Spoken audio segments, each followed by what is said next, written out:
In this lecture, we'll discuss how to configure the Wi-Fi network for maximum security and mitigate the attacks we have seen.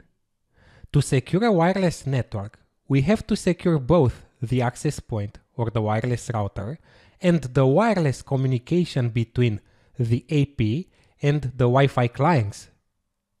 In this lecture, I'll show you how to configure a common wireless router for maximum security. For other models, there is probably another interface, but the options and the concepts are the same. To secure the Wi-Fi router, we should follow the next steps. Change the default password of the router with a strong one. Each home wireless router comes with a default username and password.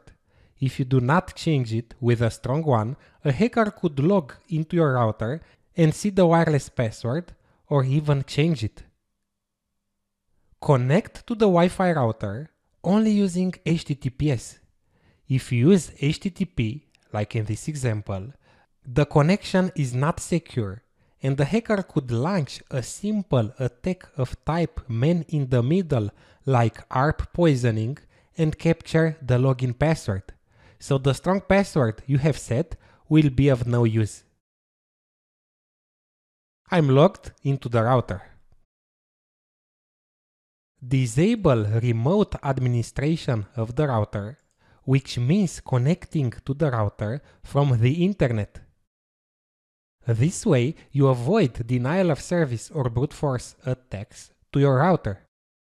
In this example, the remote management function is disabled. Configure it from your local wired or wireless network. Disable services that are running on your router but are never used. For example, if you do not use Telnet or SSH to connect to the router, disable them. Each running service is a security vulnerability.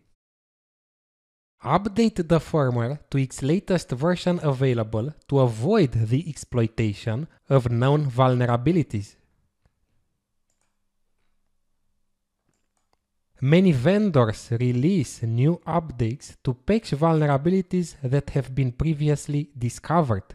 Check regularly on the official website if there is any firmware available for your model. These were the most important security settings for your router. Depending on the router model, there could be other settings available as well. You could simply search on Google for secure and your router model. To secure the wireless communication between the Wi-Fi router and the clients, you should use only WPA with a very strong password. Do not use WEP no matter the circumstances. A strong WPA2 PSK password means at least 12 random characters or 6 random words. This isn't a good password, for example. It's a dictionary word and we've already cracked it in the previous lecture. At the end of the day, the wireless security is as strong as the WPA2 password. Disable WPS or Wi-Fi protected setup. WPA is a very secure protocol as long as the password is strong enough. That means at least 12 random characters or 6 random words. This can be a bit inconvenient as you have to enter this long passphrase on each new device that connects to the network. Wi-Fi protected setup or WPS was created to solve this problem. When you connect to a router with WPS enabled, you'll see a message saying you can use an easier way to connect rather than entering your Wi-Fi passphrase. There are two different ways to connect to the Wi-Fi router using WPS.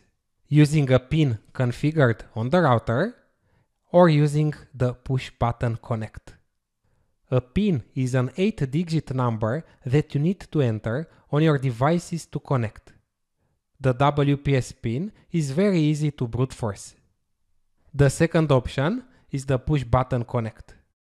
Instead of entering a PIN, you simply push a physical button on the router after trying to connect. This is more secure, but anyone with physical access to the router could push the button and connect even if they don't know the Wi-Fi password. WPS should be disabled. Keep this in mind. It's really important. You could also use MAC address filtering only if possible, but do not rely too much on it. MAC address filtering allows you to define a list of devices and allows on your Wi-Fi network only those devices. You can implement this feature only on small private networks where all clients are known in advance. However, this is not a strong security measure because MAC addresses can be easily spoofed.